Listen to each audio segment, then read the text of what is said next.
Alright, good morning class. So today we're going to be adding on to the last two lessons that we've done. So we've been working on expositions, which is the persuasive writing. And we first did learning about the structure and the language features. Last lesson we did I modeled to you how to write an introduction. And this lesson we're going to do a co-construction, so we're going to do it together, so it's guided writing, of a body paragraph. Alright, so the learning intentions for this class. Number 1, knowledge about the structure and features of an exposition. Number 2, able to work as part of a team. And number 3, understand how to write the body of an exposition. Alright, so when we did our last lesson, our introduction, we looked at the 7 steps to writing success. So, does anyone remember what the first step was? Put your point of view across, or your statement? Number 1 was plan for success, which we did in the first lesson when we did our mind maps. And the second one, last class was our sizzling start, so intro, so yes, our main point. This week we're going to be working on tightening tension, which is basically for us with an exposition, we're going to be putting the facts in the body before we get to the end, to the conclusion. Dynamic dialogue, so we're going to keep things moving, like cut to the facts. We're not going to be very wordy. We're just going to get straight to the point. Number 5 is show, don't tell. So we're going to create a picture for our reader in their brain to convince them what we're trying to say of our point. Number 6 is we're going to ban the boring bits. So we're going to have no boring details. It's not going to be safe and familiar writing. It's just going to be to the point. Alright, can anyone tell me, just have a quick revision of the structure of an exposition? So your opening statement, then just the reasons why you have that statement? Cool, so structure, so we're going to have the title and then the opening statement, which was in our introduction. And then the main reasons you said, so that's in our body. So we're going to have our supporting reasons and evidence. So we need examples, maybe at least 2 in each paragraph. And then finally, we're going to have the conclusion. Alright, so before we get into co-constructing this together, I just want you guys to quickly, in groups, think of a topic, because I know that you all have your mind maps of topics that you're going to put in different paragraphs. Maybe choose one together that we can work on as a class and find some examples that you're going to put in that paragraph on Google, maybe just quickly as a team. Alright. So we're doing functions of the body, how water helps the functioning of the body. Mm-hmm. So what about? So because we can't really survive without water. So it helps helps with dehydration. Yeah, so maybe that's one example. Dehydration. So dehydration is when you don't have enough. Yeah. And hydration is where you have enough water to function. Okay, I reckon another example we could do, it says here, it regulates our body processes. So I'm going to write that one down. What's like regulating your body? So is that like the temperature of your body? Yeah, or? like the body temperature, like maintaining it at a stable, And number 3, maybe what about this one?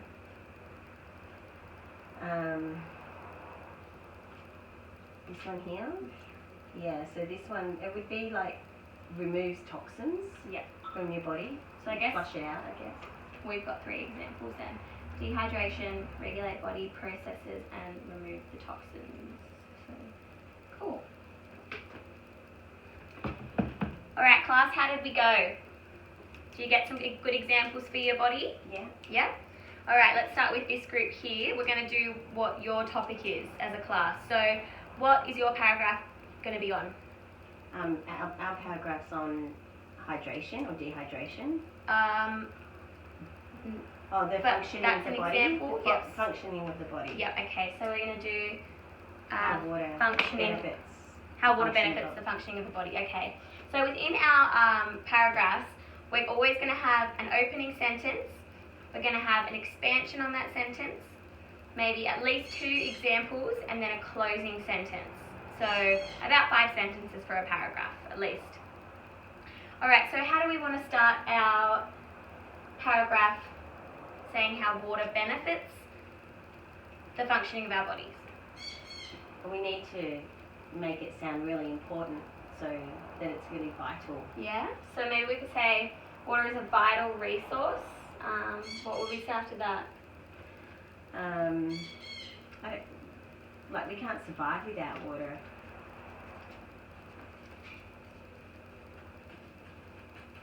It's vital for our lives. Water is a vital resource, necessary. You said vital for our lives, so necessary for our lives? Yeah.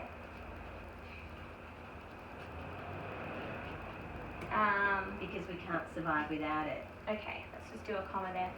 We cannot survive without it. So, water is a vital resource necessary for our lives. We cannot survive without it. Alright, so that was our opening sentence. What about an expansion on that sentence, possibly? We talked about the functioning of the body, so it's important to help the function. Yeah. So, a positive to drinking water maybe is that it's important for the proper functioning of our bodies. Yeah.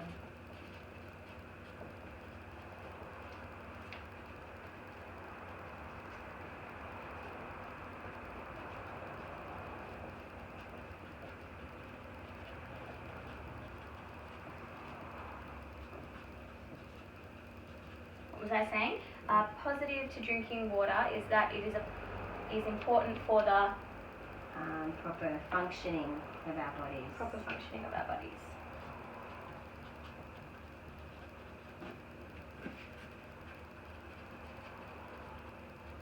Cool.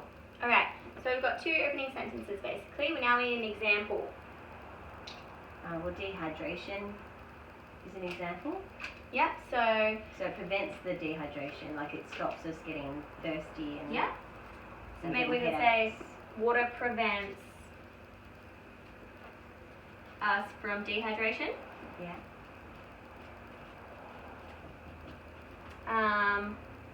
What did you say was caused by? Just by not having enough water. Okay, maybe we can use a bigger word. Maybe we can do an activity where we learn some different words with the thesaurus, because bigger, maybe we can have a better word. So, is caused by insufficient fluid intake. Insufficient? Right, insufficient, which is not enough, yeah. Not enough.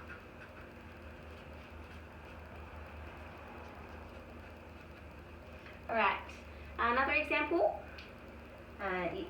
It helps to regulate our body, like the temperature and just, I guess, our organs and stuff. So maybe we could say water also regulates our body's temperature. How does it do that? Is there any processes it goes through to regulate the body's temperature?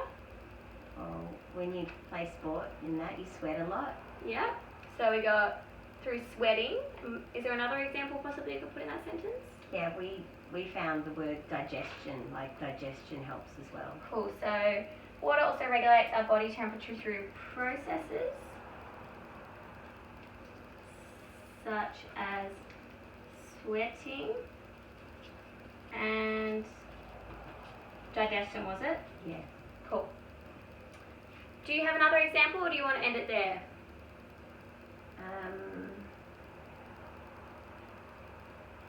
No, because like when we go to the toilet, that's when our body gets rid of toxins. So I suppose the water helps do that. Yep. Okay. So we could add another example. Say removes toxins or waste from our body. Yep. And we'll say, lastly, water helps our bodies with the. So we're going to take it out. So removal of waste. Mm-hmm. We could say through urination, but alright, and maybe a closing sentence now. How are we going to tie this all in? I guess we just have to make a really strong point of how important it is. Maybe we could say, without water, our bodies... They would stop working. Yeah, that's easy. Would stop... We could say working or functioning. I'm just going to put working, but we can always change that. We can use the thesaurus later to find a different word we could use. Oh, working properly, sorry. Alright, and we can put a little fun statement at the end there because it's from our point of view. Remember, you're allowed to say that. So maybe we can say, therefore, it's probably time for us to drink up and let our bodies do all their wonderful water work. Maybe that's a bit fun. Yeah, that's fun. Yeah.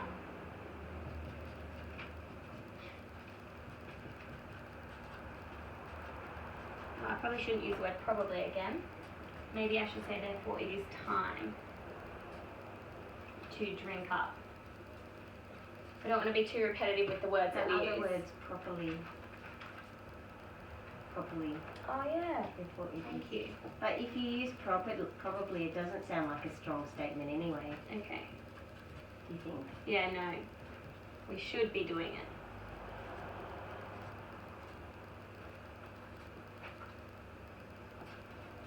Cool. Alright, let's just read it all together quickly. Water is a vital resource necessary for our lives. We cannot survive without it. A positive of drinking water is that it is important for the proper functioning of our bodies. Water prevents us from dehydration, which is caused by insufficient fluid intake. Water also regulates our body's temperature through processes such as sweating and digestion. Lastly, water helps our bodies with the removal of waste. Without water, our bodies would stop working properly. Therefore, it is time to drink up and let our bodies do all their wonderful water jobs. Very good, class. Alright, I've just got one more activity before we end the lesson, because when we were writing this, we did stumble across a few words that were being quite repetitive with. Like we've said water a few times. What was one of the other ones? Working, maybe. We could have found a different word for working. So now I just want you guys in a little group to get on the thesaurus on your computers or your iPads and just find out some of the words that you have on your mind map from the first lesson. Find out different words that you can use within your paragraphs, because we don't want it to be too repetitive when we're reading it. We're going to lose the attention of our reader. Alright? So, let's find another word. What was the first one? Water.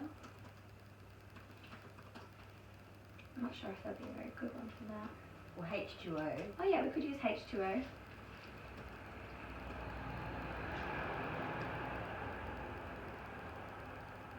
Okay.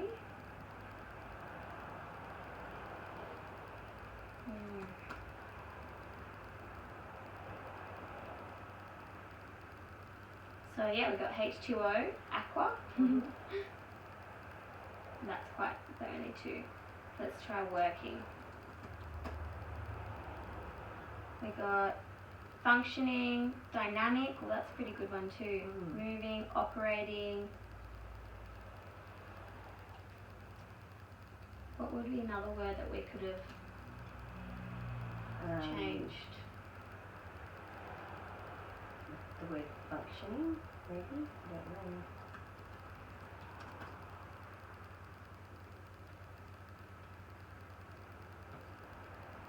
Operating. Maybe we could try stop. Instead of saying stop working properly, we could say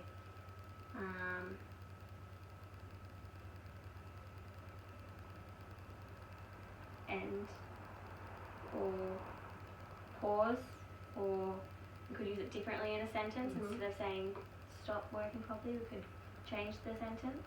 Or you say works effectively or something, or effectively working maybe. Yeah, instead of